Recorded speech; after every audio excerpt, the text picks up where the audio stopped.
Probably a lot of you know the story of the two salesmen who went down to Africa in the 1900s. They were sent down to find if there was any opportunity for selling shoes. And they wrote telegrams back to Manchester. And one of them wrote, "Situation hopeless, stop, they don't wear shoes." And the other one wrote, "Glorious opportunity, they don't have any shoes yet." Now, there's a similar situation in the classical music world, because there are some people who think that classical music is dying, and there are some of us who think you ain't seen nothing yet. And rather than go into statistics and trends and tell you about all the orchestras that are closing and the record companies that are folding, I thought we should do an experiment tonight. An experiment. Actually, it's not really an experiment because I know the outcome. But it's like an experiment. Now, before we start, I need to do two things. One is I want to remind you of what a 7-year-old child sounds like when he plays the piano. Maybe you have this child at home. He sounds something like this.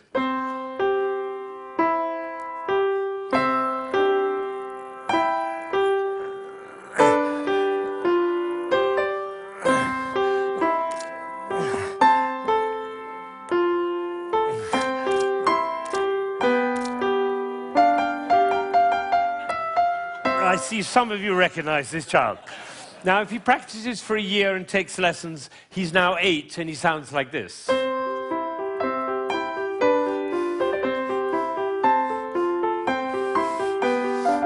then he practices for another year and takes lessons, now he's 9.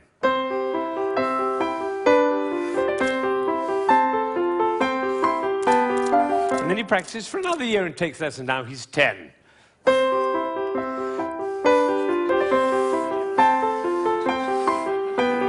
At that point, they usually give up. Now, if you'd waited for one more year, you would have heard this.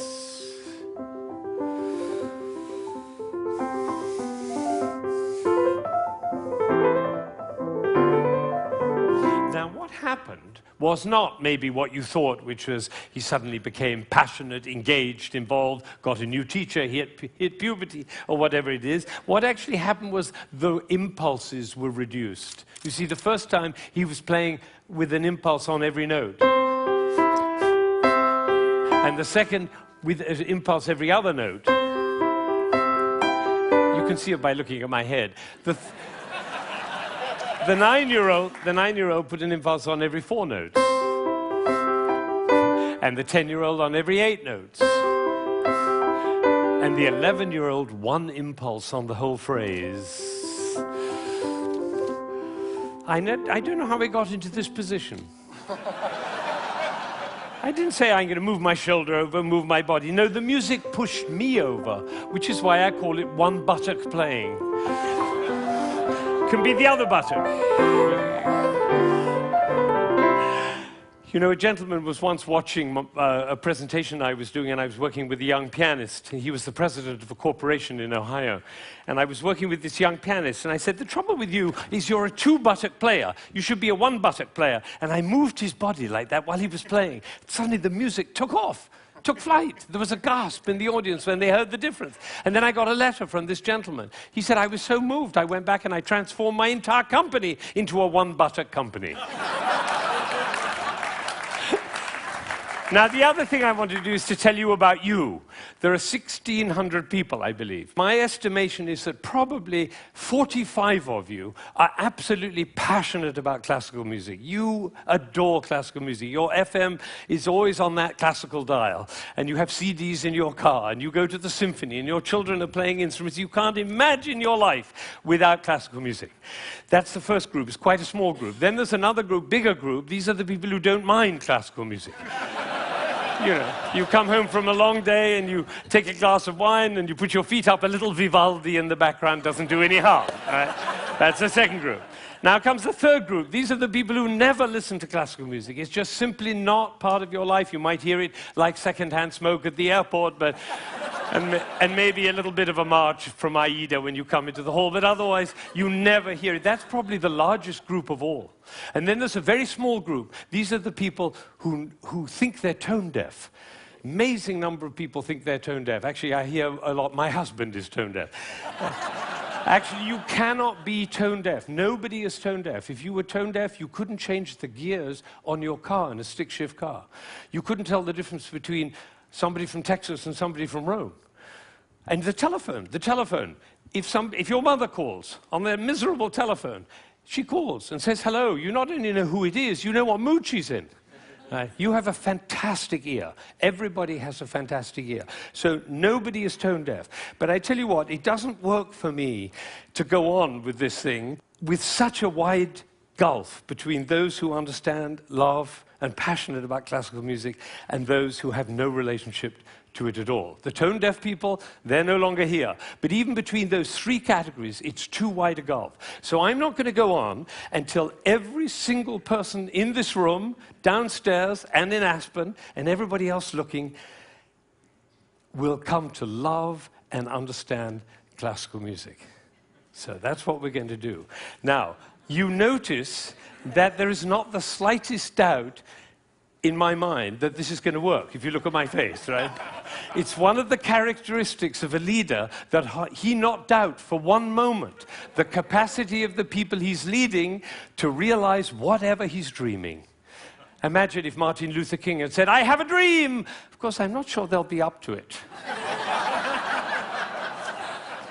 All right, so I'm going to take a piece of Chopin. This is a beautiful prelude by Chopin. Some of you will know it.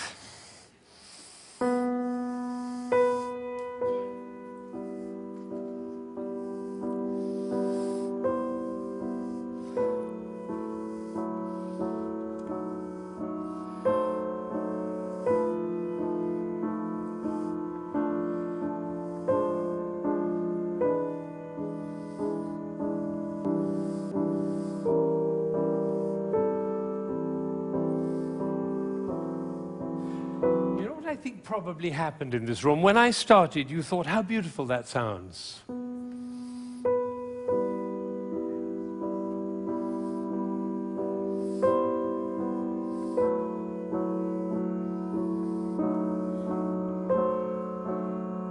I don't think we should go to the same place for our summer holidays next year. It's funny, isn't it? It's funny how those thoughts kind of waft into your head when we're listening to classical music. And of course, if the piece is long and you've had a long day, you might actually drift off. And then your companion will dig you in the ribs and say, "Wake up, it's culture!" And then you feel even worse. But has it ever occurred to you that the reason you feel sleepy in classical music is not because of you, but because of us? Did anybody think while I was playing, why is he using so many impulses? If I'd done this with my head, you certainly would have thought it.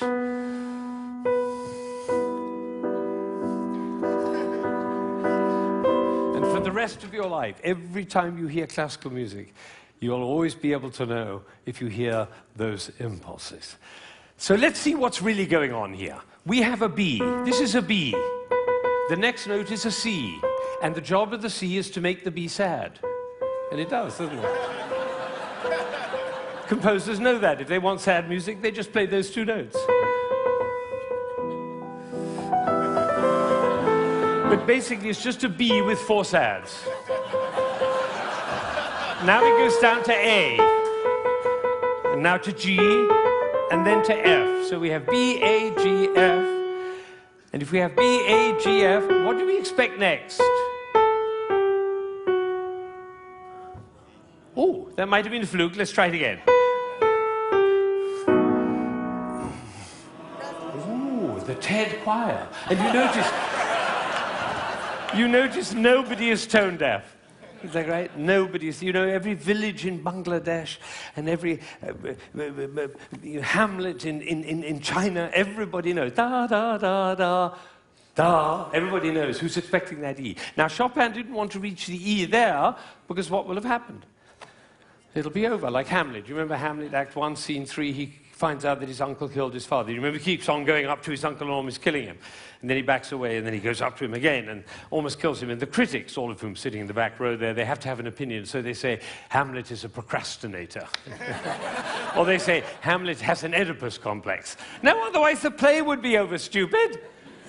That's why Shakespeare puts all that stuff in Hamlet, you know, Ophelia going mad and the play within the play and Yorick's skull and the gravediggers. That's in order to delay until Act 5 he can kill him. It's the same with the Chopin. He's just about to reach the E and he says, oops, better go back up and do it again. So he does it again. Now he gets excited. That's excitement, you don't have to worry about it. Now he gets to F sharp and finally he goes down to E. But it's the wrong chord. Because the chord he's looking for is this one. Right? And instead he does. Now we call that a deceptive cadence. Because it deceives us. I always tell my students, if you have a deceptive cadence, be sure to raise your eyebrows, then everybody will know.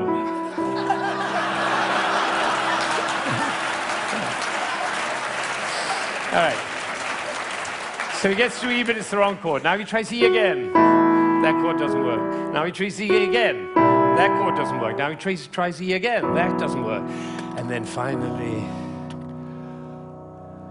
there was a gentleman in the front row who went, like that. It's the same gesture he makes when he comes home after a long day, turns off the key in his car and says, I'm home. Because we all know where home is. So this is a piece which goes from away to home. And I'm going to play it all the way through, and you're going to follow. B, C, B, C, B, C, B, D, down to A, down to G, down to F, almost goes to E, but otherwise the play would be over. Goes back up to B, gets very excited, goes to F sharp, goes to E, it's the wrong chord, it's the wrong chord, it's the wrong chord, and finally goes to E, and it's home. And what you're going to see is one buttock playing. Because for me to join the B to the E, I have to stop thinking about every single note along the way and start thinking about the long, long line from B to E. Right? You know, we were just in South Africa, and you can't go to South Africa without thinking of Mandela in jail for 27 years. What was he thinking about? Lunch? No, he was thinking about the vision for South Africa and for human beings. That's what cares. This is about vision. This is about the long line, like the bird who flies over the field and doesn't care about the fences underneath, all right? So now you're going to follow the line all the way from B to E. And I have one last request before I play this piece all the way through. Would you think of somebody who you adore who's no longer there? A beloved grandmother, a lover, somebody in your life who you love with all your heart, but that person is no longer with you. Bring that person into your mind, and at the same time, follow the line all the way from B to E, and you'll hear everything that Chopin had to say.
Now, you may be wondering, you may be wondering, you may be wondering why I'm clapping. Well, I did this at a school in Boston with about 70 seventh graders, 12-year-olds. And I did exactly what I did with you, and I told them and explained them the whole thing. And at the end, they went crazy, clapping. They were clapping, I was clapping, they were clapping. Finally, I said, why am I clapping? And one of these little kids said, because we were listening. Think of it, 1,600 people, busy people, involved in all sorts of different things, listening, understanding, and being moved by a piece by Chopin. Now, that is something. Now, am I sure that every single person followed that, understood it, was moved by it? Of course I can't be sure, but I tell you what happened to me. I was in Ireland during the Troubles 10 years ago, and I was working with some Catholic and Protestant kids on conflict resolution, and I did this with them. Risky thing to do, because they were street kids. And one of them came to me the next morning, and he said, you know, I've never listened to classical music in my life, but when you played that shopping piece, he said, my brother was shot last year, and I didn't cry for him. But last night, when you played that piece, he was the one I was thinking about. And I felt the tears streaming down my face, and you know, it felt really good to cry for my brother.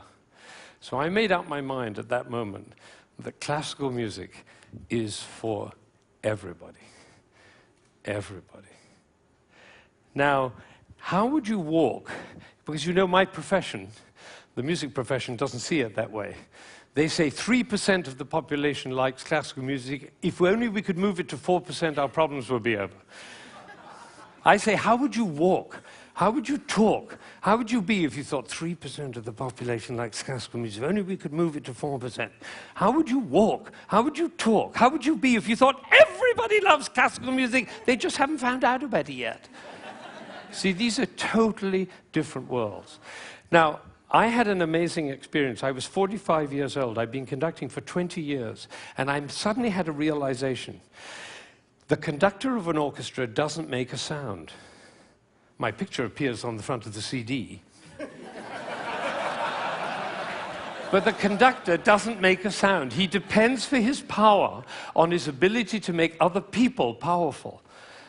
And that changed everything for me. It was totally life-changing. People in my orchestra came up to me and said, Ben, what happened? That's what happened. I realized my job was to awaken possibility in other people. And of course, I wanted to know whether I was doing that. And you know how you find out? You look at their eyes. If their eyes are shining, you know you're doing it. You could light up a village with this guy's eyes. Right, so if the eyes are shining, you know you're doing it. If the eyes are not shining, you get to ask a question. And this is the question. Who am I being that my player's eyes are not shining? We can do that with our children too. Who am I being that my children's eyes are not shining? That's a totally different world. Now, we're all about to end this magical on the mountain week, and we're going back into the world. And I say it's appropriate for us to ask the question, who are we being as we go back out into the world? And you know, I have a definition of success. For me, it's very simple. It's not about wealth and fame and power. It's about how many shining eyes I have around me. So now I have one last thought, which is that it really makes a difference what we say, the words that come out of our mouth. I learned this from a woman who survived Auschwitz, one of the rare survivors. She went to Auschwitz when she was 15 years old, and her brother was 8, and the parents were lost. And she told me this. She said, we were in the train going to Auschwitz, and I looked down and I saw my brother's shoes were missing. And I said, why are you so stupid? Can't you keep your things together, for goodness sake? The way an elder sister might speak to a younger brother. Unfortunately, it was the last thing she ever said to him, because she never saw him again. He did not survive. And so when she came out of Auschwitz, she made a vow. She told me this. She said, I walked out of Auschwitz into life, and I made a vow, and the vow was, I will never say anything that couldn't stand as the last thing I ever say. Now, can we do that? No, and we'll make ourselves wrong and others wrong. But it is a possibility to live into. Thank you.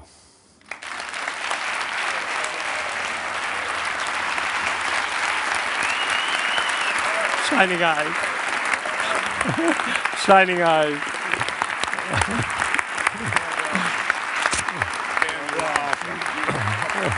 Thank you. Thank you.